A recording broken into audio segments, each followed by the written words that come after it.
বাবা সাহেব আম্বেদকর এডুকেশন ইউনিভার্সিটির আন্ডারে যে বিএড কলেজগুলি আছে, ফরম্যাট অনুযায়ী আজকে আপনাদের বিএড কোর্স নিয়ে আলোচনা করছি।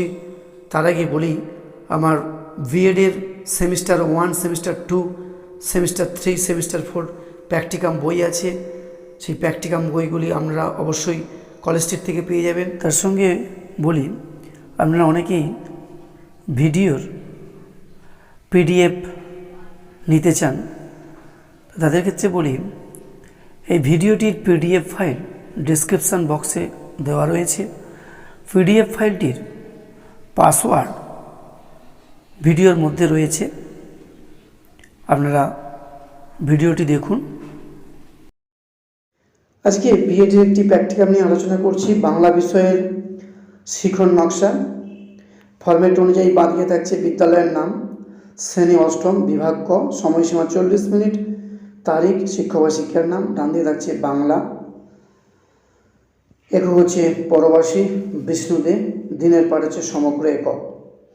তারপরে আছে শিখনের লক্ষ্য, বাঁধা যাচ্ছে স্মরণ করা না কবির নাম স্মরণ করে বলতে পারবে, অনুধাবন করা না কবিতাটির সারাংশ লিখতে পারবে, প্রয়োগ করা প্রকৃতির সুন্দর দৃশ্য প্রকাশ পেয়েছে এমন একটি সহজাতীয় কবিতার নাম লিখতে পারবে, বিশ্লেষণ করা না কবিতার মূল বিষয়বস্তু বিশ্লেষণ করতে পারবে, মূল্যায়ন করা না কবিতাটির মুখ্য ঘটনা কোনটি এবং গৌণ ঘটনা কোনটি তা বিচার করতে পারবে, সৃজন করা না কবিতায় বর্ণিত সবুজ প্রকৃতিকে কেন্দ্র করে বিকল্প একটি গদ্য অথবা পদ্য রচনা করতে পারবে।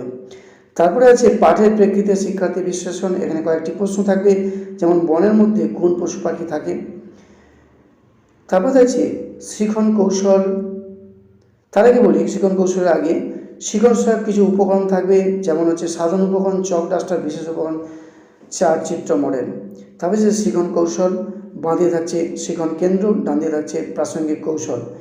এই শিখন কেন্দ্রের মধ্যে পাঠ পর্যায়ে 1 যেটা দেওয়া আছে, সেটা ডান দিকে প্রাসঙ্গিক কৌশলে কীভাবে পড়ানো হবে সেটা কিন্তু এখানে লিখতে হবে। তারপরে পাঠ পর্যায়ে 2 একই রকমভাবে প্রাসঙ্গিক কৌশলে লিখতে হবে। তারপর থাকছে পাঠ পর্যায়ে 3 একই রকমভাবে ডান দিকে লিখতে হবে। তারপরে থাকছে মূল্যায়নের নকশা, যেটা বলা হয় কাজের পাতা না কবি নিজেকে পরবাসী বলেছেন কেন, এরকম ধরনের কয়েকটি প্রশ্ন থাকবে। তারপর থাকছে এই প্রশ্নগুলি করার পর যদি মনে হয় যে শিক্ষার্থীদের বুঝতে অসুবিধা আছে, তাহলে কিন্তু দুর্বলতা নির্ণয় হিসেবে আবার পাঠটা ওদেরকে সংশোধনী হিসেবে দিতে হবে।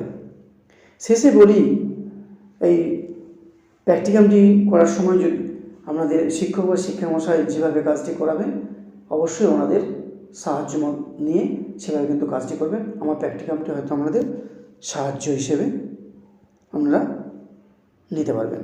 আজকে এই পর্যন্তই শেষ করলাম।